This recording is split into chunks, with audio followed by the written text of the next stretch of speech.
이 시간 우리 함께 느보산에 오르기를 소원합니다. 우리가 느보산에 오르게 될 때 거기 한 우두커니 서 있는 한 남자를 보게 될 것입니다. 그의 이름이 바로 모세라고 하는 사람입니다. 오늘 이 자리에 오신 모든 성도님들, 우리 함께 느보산에 서 있는 이 모세를 한번 주목해 보시기 바랍니다. 그렇다면 모세, 그는 누구인가요? 첫 번째, 그는 멈춰야 될 때 멈춘 사람입니다. 너는 그리로 건너가지 못하리라 라고 되어 있는데, 느보산은 높은 산은 아닙니다. 그렇지만 조망이 기가 막혀가지고 그 위에 올라가게 되면 가나안 땅을 한눈에 볼 수가 있습니다. 길르앗 온 땅도 볼 수가 있고, 그리고 단지경도 볼 수 있고, 또 사편에 있는 이 지중해도 보인다라고 이야기합니다. 구경하라고 얘기했습니다. 실컷 보라고 얘기했습니다. 그리고 이야기했습니다. 너는 여기까지다라고 분명히 말씀하십니다. 그의 리더십이 여기까지입니다. 그리고 그의 생명도 여기까지입니다. 그리고 사명도 여기까지라고 그렇게 말할 수 있습니다. 이때 모세 입장에서 나한테 왜 그러십니까?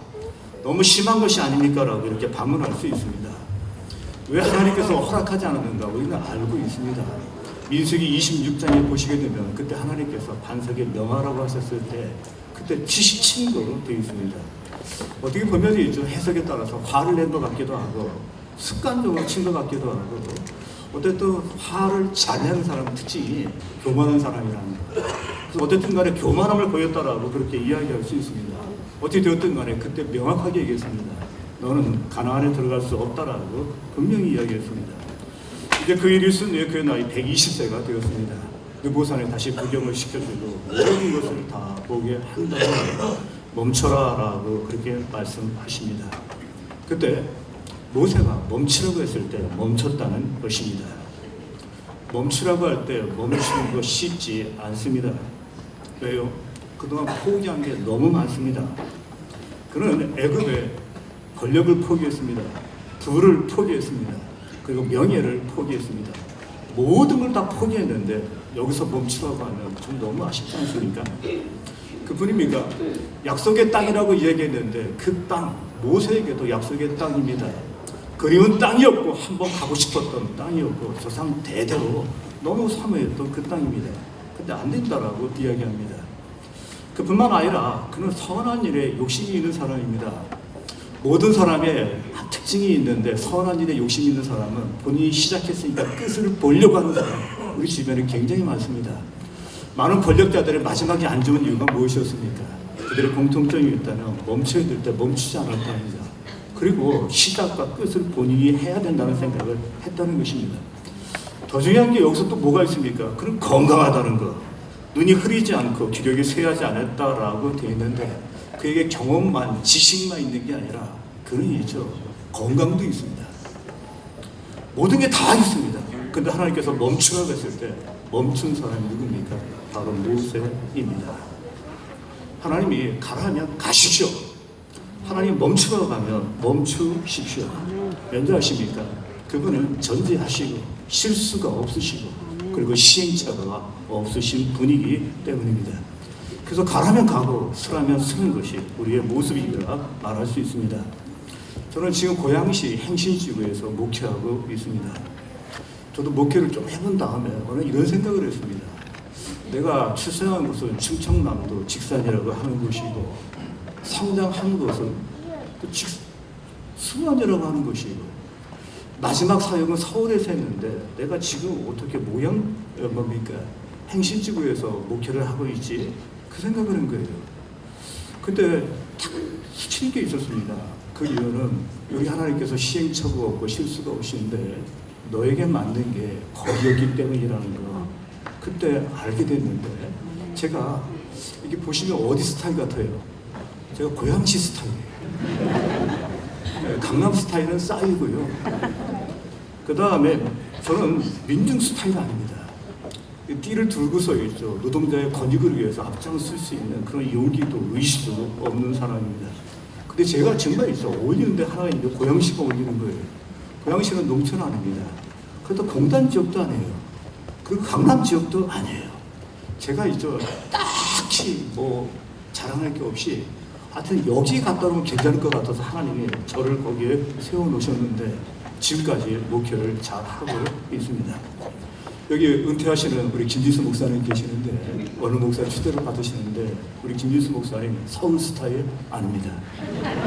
강남 스타일은 더 아닙니다. 그러면 문산 스타일이에요. 그걸 누가 하셨냐면 하나님이 하신 거예요. 결국에는 있죠. 이 문산으로 우리 손일주의로 오게 하실 거예요. 그리고 이곳에서 사역을 하게 해주셨고 오늘 드디어 은퇴를 하시게 되었습니다. 그 다음에 여기 또 김용우 목사님 계시는데 이분 부산 스타일 절대로 아닙니다. 그렇게 생각하셨다면 그 잘못한 걸 생각하시는 거예요. 이분이 있죠. 절대로 의정부 스타일, 대전 스타일도 아닙니다. 이분이야말로 진짜 파주 스타일입니다. 그리고 문산 스타일입니다. 하나님은 나보다 더 잘 아십니다. 시작과 끝을 아십니다. 그분은 실수가 없으십니다. 그분은 완벽하십니다. 모세, 그가 누구입니까? 그는 멈춰야 될 때 멈춘 사람입니다. 두 번째, 모세 그는 누구입니까? 그는 하나님의 영광만 추구한 사람입니다. 여기 보면 뭐라고 되어 있냐면 여호와의 종 이렇게 되어 있고요. 오늘까지 그의 묻힌 곳을 아는 자가 없느니라라고 그렇게 되어 있습니다. 그를 가르쳐서 있죠. 백성의 지도자였다는 걸 우리나 쓰지 성경은 그렇게 말하지 않습니다. 위대한 영도자였다는 말 우리나 쓰지 성경은 그렇게 쓰지 않습니다. 하나님의 종이었다라고 되어 있습니다. 그 어느 정도냐면 하나님의 종이었냐면 그의 무덤이 없을 뿐만 아니라 묻힌 곳이 있기는 있는데 이게 모압 땅이에요.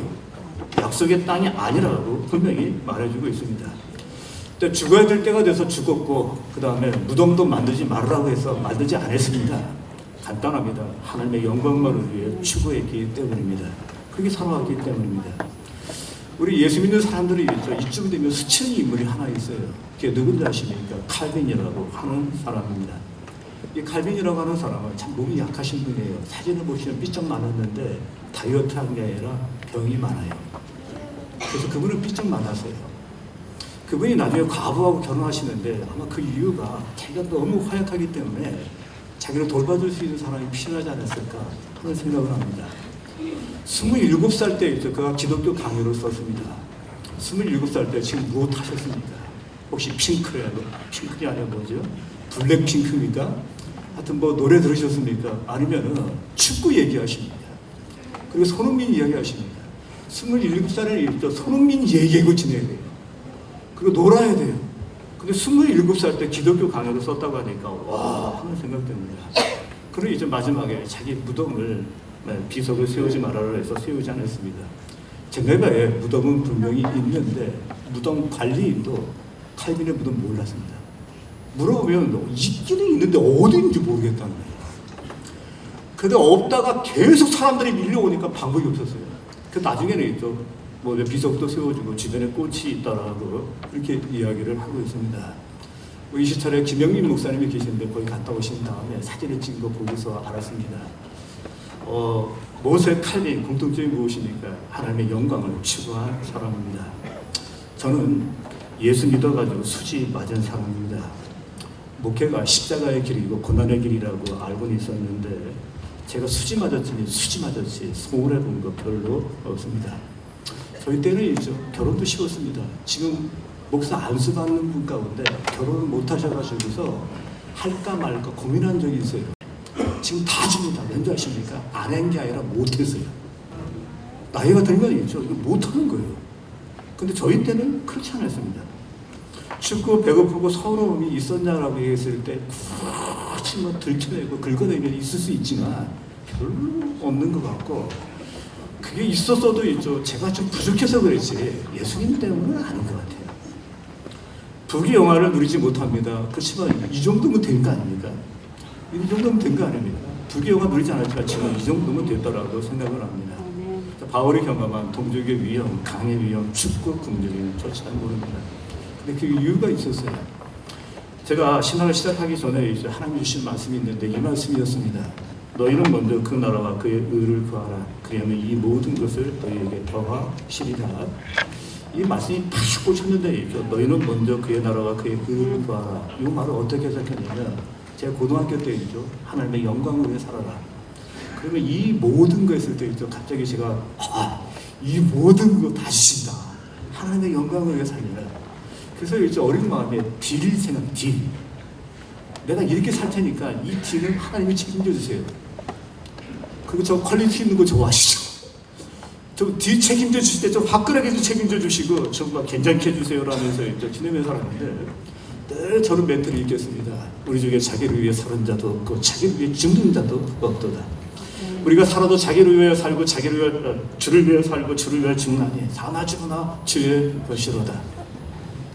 늘 이렇게 외쳤습니다. 그러다 보니까 무슨 생각했냐면 저는 앞부분을 잘하고 있는 줄 알았어요. 정치인들도 똑같이 착각을 합니다. 공의로운 말을 하고 좋은 말을 하다 보니까 이들이 무슨 생각하냐면 그 사람들 모여서 식사하는 거 보면 나라 사람 엄청나고 자기들이 얼마나 공정하고 자기 없으면 나라가 망하는 것처럼 생각하는 사람 굉장히 많습니다. 좋은 말, 정의로운 말을 하다 보니까 자기들이 그런 줄 알아요. 근데 저도 있죠. 목회하면서 있죠. 마셔도 주를 와요, 먹어도 주를 와요 치다 보니까 그렇게 생각한 거예요. 근데 어느 날 가만히 생각해보니까 깨달은 게 있습니다. 그게 아닐 수 있다는 걸 알게 된 거예요. 그게 구호일 수도 있고 걸기대일 수도 있다는 걸 제가 알게 된 것입니다. 그때 깨달은 것이 있다면 누가 하나님의 영광을 추구할 수 있는가? 이게 쉽지 않다는 것, 그러나 추구할 수 있다는 것. 일상 가운데 당신이 하나님의 영광을 보고 계십니까? 당신은 하나님의 영광을 추구할 수 있는 힘이 생길 것입니다. 일상 가운데 하나님과 교제하고 살고 계십니까? 우리가 봉사하고 충성하되 그분과 함께 교제하고 계십니까? 당신은 정말 그의 영광을 위해 살 수 있습니다. 이게 되지 않으면 아무것도 안 됩니다. 은퇴하시는 장로님이 계십니다. 또 안수 집사님이 계십니다. 권사님이 계십니다. 임직하려고 하는 장로님이 계십니다. 또 안수 집사님이 계십니다. 권사님이 계십니다. 실제 하나님의 영광을 위해서 우리가 임직하고 안수하는데 매일매일 그분과 교제하는 삶이 되길 주의 이름으로 기원합니다. 이게 안 되면 있죠. 그를 위해 살 수가 없어요. 되지도 않습니다. 안 되는 거예요. 근데 우리가 그렇게 생각하고 있을 뿐입니다. 모세, 그는 누구입니까? 하나님의 영광만을 추구한 사람입니다. 세 번째, 모세는 누구입니까? 이 백성의 사랑을 받은 자입니다. 모세를 위하여 30일을 애곡하니라 하고 되어 있는데 7일도 아니고 30일 동안 애곡했다고 되어 있는데 그가 얼마나 백성들의 사랑을 받았는가 짐작할 수 있습니다. 사랑을 받을 만해서 받았어요. 그분은 믿음의 사랑입니다. 그뿐만 아니라 뭐가 있습니까? 그는 온유했다라고 되어 있어요. 사랑 받을 만하니까 받은 거예요. 그뿐입니까? 그는 참 겸손했다라고 그렇게 이야기할 수 있습니다. 그는 백성들의 사랑을 받은 사람입니다. 우리 김진수 목사님이 계십니다. 노예안에서 사랑을 많이 받으신 분입니다. 은퇴하신다고 하니까 제가 너무 섭섭한 거예요. 제가 보기에는 이렇게 얼굴이 붉어서 순진해 보여도 순진하지 않습니다. 상당히 교만해요. 그래서 제가 늘 아쉬운 게 뭐냐면 좀 사랑이 있었으면 좋겠다. 정이 가졌으면 좋겠다. 근데 제가 정이 없어요. 우리 교인들 다 알아요. 그 목사 정이 없다는 거, 사랑 없다는 거. 근데 그걸 왜 목회하냐고요? 은혜로 하는 거예요. 그래도 하나님께 쓰시니까 하는 거예요. 그런데 제가 왜 이 말씀 드리냐면 그럼에도 불구하고 김 목사님이 은퇴하신다고 하니까 마음이 너무 섭섭한 거 있죠. 그래 참 아쉽다. 노예 가서 목사님 한번 만나고 인사하고 웃는 게 낙이었는데 이게 앞으로 그러지 못하겠구나. 그렇지만 저 마음속에 결심한 것도 있습니다. 하나님, 저도 은퇴할 때 누군가 제 은퇴를 좀 아쉬워하는 사람이 있는 그런 목사가 되고 싶습니다. 노예에서 그런 목사님이 있었으면 좋겠습니다. 그런 목사가 되도록 우리 노력하겠습니다. 애쓰겠습니다라고 결심했습니다. 오늘 은퇴하시는 우리 장로님, 그리고 안수 집사님, 권사님, 또 임직하시는 장로님, 그리고 안수 집사님, 권사님, 특별히 오늘 위임하시는 우리 김용우 목사님, 바라보기나 원하기는 우리 모세처럼 사랑받는 목사님, 사랑받는 장로님, 사랑받는 집사님, 사랑받는 권사님이 다 되시기를 주의 이름으로 기원합니다.